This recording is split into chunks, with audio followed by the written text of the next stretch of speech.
अस्सलाम वालेकुम। आज मैं लबे शीरी बना रही हूँ। तो लबे शीरी बनाने के लिए जिन जिन चीज़ों की ज़रूरत है वो ये है। सबसे पहले जो दूध है वो 5 कप है या 1.25 लीटर है। ये एवेपोरेटेड मिल्क है। इसका एक कैन है जो 354 ml का है। तो ये आप मिलाएंगे तो ये तकरीबन ये 1.5 जो लीटर के करीब ये बन जाएगा। तो अगर आप ये नहीं इस्तेमाल कर रहे तो आप 2 लीटर दूध ले सकते हैं। केले मैं 2 अदद ले रही हूँ। ये फ्रूट कॉकटेल का एक टिन जो है ये 496 ml का था जो मैंने लिया है, और इसमें से इसका सारा शुगर सिरप निकाल लिया है और इसको ड्राई कर लिया है। और इसके अलावा जो चीनी है वो 3/4 कप है। रंगीन जो सवैयाँ खुशबूदार होती हैं ये 1/2 कप है। थोड़ा सा रेड सिरप है। वनीला एसेंस जो है वो मैं 1 टेबल स्पून लूँगी। कॉर्नफ्लोर मैंने लिया है 5 टेबल स्पून। बादाम हस्बे ज़रूरत, पिस्ता हस्बे ज़रूरत, और जो किशमिश है ये भी हस्बे ज़रूरत है। तो इसमें मैं कॉर्नफ्लोर इस्तेमाल कर रही हूँ। आप चाहे तो आप वनीला कस्टर्ड या स्ट्रॉबेरी कस्टर्ड इस्तेमाल कर सकते हैं, लेकिन चूँकि मैं इसका वाइट कलर ही रखना चाहती हूँ और ताकि बाकी सारे फ्रूट और सब कुछ कलर इसमें नज़र आए, तो इसके लिए मैं कॉर्नफ्लोर इस्तेमाल कर रही हूँ। तो चलिए हम इसको बनाना शुरू करते हैं। मैंने दूध को एक पैन में डाल दिया था और एवेपोरेटेड जो मिल्क था वो भी साथ ही डाल दिया था, और अब मैं इसे 15 मिनट मैंने इसे पका लिया है। अभी मैंने इसमें चीनी भी शामिल नहीं की और कॉर्नफ्लोर भी शामिल नहीं किया। तो 15 मिनट मैंने पका लेना है। अगर आप एवेपोरेटेड मिल्क नहीं यूज़ करें क्योंकि वो गाढ़ा दूध होता है, तो फिर आप इसको आधा घंटा पहले ही पका लें।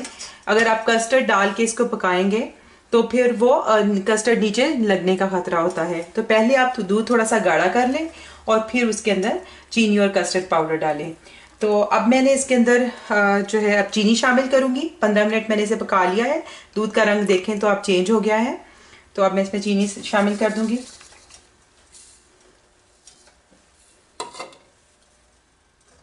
और इसको चीनी को अच्छी तरह मिक्स करूंगी। तो जो रंगीन सवैयाँ थी उसको भी मैंने पानी में 5 मिनट के लिए बॉईल कर लिया है। उसकी वजह ये है कि जब दूध में अगर हम बॉईल करते हैं तो वो अपना कलर छोड़ देती हैं दूध में, तो जो दूध जो है वो फिर काफ़ी डिफरेंट कलर का हो जाता है। तो इसलिए मैं इसको 5 मिनट मैंने उसको पानी के अंदर बॉईल कर लिया है, और अब मैंने उसको थोड़ी देर के बाद उसमें शामिल करूँगी दूध में। उसको मैंने पूरी तरह अभी नहीं पकाया। तो मैं अब चीनी घुलने का इंतज़ार कर रही हूँ, चीनी मिक्स हो जाए अच्छे तरीके से, तो फिर मैं इसमें कॉर्नफ्लोर भी डाल दूंगी। तो चीनी इसमें मिक्स हो गई है। कॉर्नफ्लोर को मैं पानी में अच्छे तरीके से मिक्स कर रही हूँ, और कॉर्नफ्लोर को जब हमने दूध में शामिल करना है तो फिर हमने 7 चम्मच हिलाते रहना है। थोड़ा सा मैं जो है इसको भी रोक लूँगी और मैं देखूँगी कि कितना ये गाढ़ा हो गया है। इसको हमने कस्टर्ड की तरह पूरा गाढ़ा नहीं करना, क्योंकि इसमें मुख्तलिफ फ्रूट और उसमें सवैयाँ पड़नी है, जिसकी वजह से वो और गाढ़ा भी होगा। तो हमने इसको कस्टर्ड से थोड़ा कम ही गाढ़ा रखना है। आप चाहे तो एवेपोरेटेड मिल्क की जगह कंडेंस मिल्क भी शामिल कर सकते हैं, लेकिन फिर आप चीनी जो है उसके हिसाब से कम कर दें।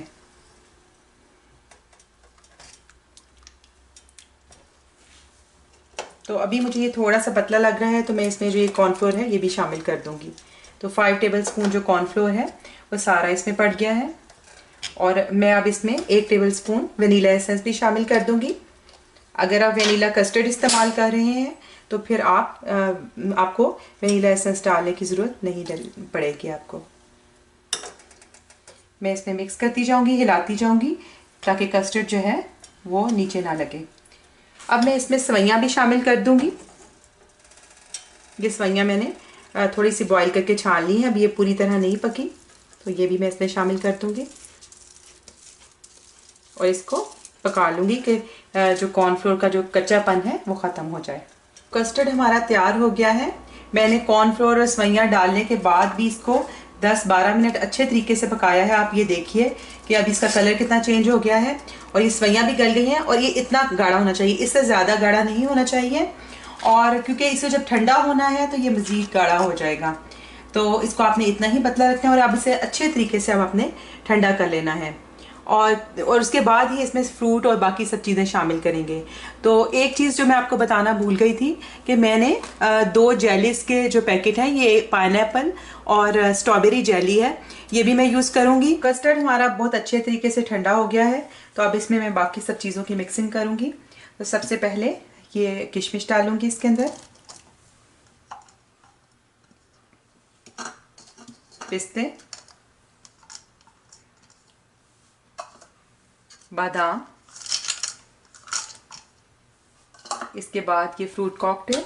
इसमें से पानी अच्छे तरीके से, इसका जो शुगर सिरप है अच्छे तरीके से निकाला हुआ है। इसकी जगह आप चाहें तो पाइनएप्पल और बनानास भी आप फ्रेश भी इस्तेमाल कर सकते हैं। तो बाकी आप ऐसे फ्रूट इस्तेमाल ना करें जो बहुत सॉफ्ट हो, जैसा कि आम वगैरह। तो अगर वो आप डालेंगे तो उसका जो सारा जो पानी है ना वो इसमें कस्टर्ड में चला जाएगा। तो इसलिए वो आप ऐसे फल ना शामिल करें। तो इसके नीचे भी थोड़ा सा चूँकि शुगर सिरप था, तो मैं इसको ड्रेन करते हुए मैंने ये डाला है। और अब मैं इसमें ये केले शामिल कर रही हूँ, 2 केले जो मैंने काट के रखे थे। और अब ये जो जेली है इसके मैं छोटे छोटे पीसेस कर लिए हैं, ये मैं शामिल करती हूँ और अब मैं इसमें मिक्स कर दूँगी। तो जेलीज़ को मैंने ये मुख्तलिफ शेप्स में काटा है। ये मैंने इस कटर की मदद से इसको हार्ट शेप में, और फिर इस कटर की मदद से इसके छोटे छोटे इस तरह राउंड बनाए हैं। आप चाहें तो अपनी मर्जी से कोई भी आप शेप की इसमें किसी तरह भी इसको सजा सकते हैं। तो अब मैं इसे अच्छे तरीके से सब चीज़ें मिक्स कर दूँगी। तो मैंने इसे जेली से डेकोरेट कर लिया है। तो अब मैं इसके साइड्स पे थोड़ा थोड़ा रेड जो सिरप है वो डालूँगी। तो मैं इसकी इन साइड्स पे डालूँगी तो वो खुद से ही वो नीचे चला जाएगा और बहुत अच्छा लगेगा।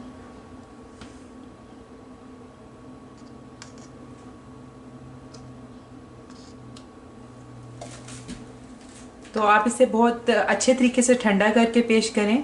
इस तरह से भी सब दुनिया के मुसलमानों को बहुत बहुत ईद मुबारक। अगर आपको मेरी ये रेसिपी पसंद आई हो तो ज़रूर इसे लाइक करें और शेयर करें, और मेरे चैनल को ज़रूर सब्सक्राइब करें और बेल आइकन को क्लिक कर दें, तो आपको आने वाली मेरी सारी वीडियोस जो हैं, अपलोड्स जो हैं, आपको मिलती रहेंगी। आइंदा आपके साथ किसी और रेसिपी के साथ फिर मुलाकात होगी। उस वक्त तक के लिए अल्लाह हाफिज़।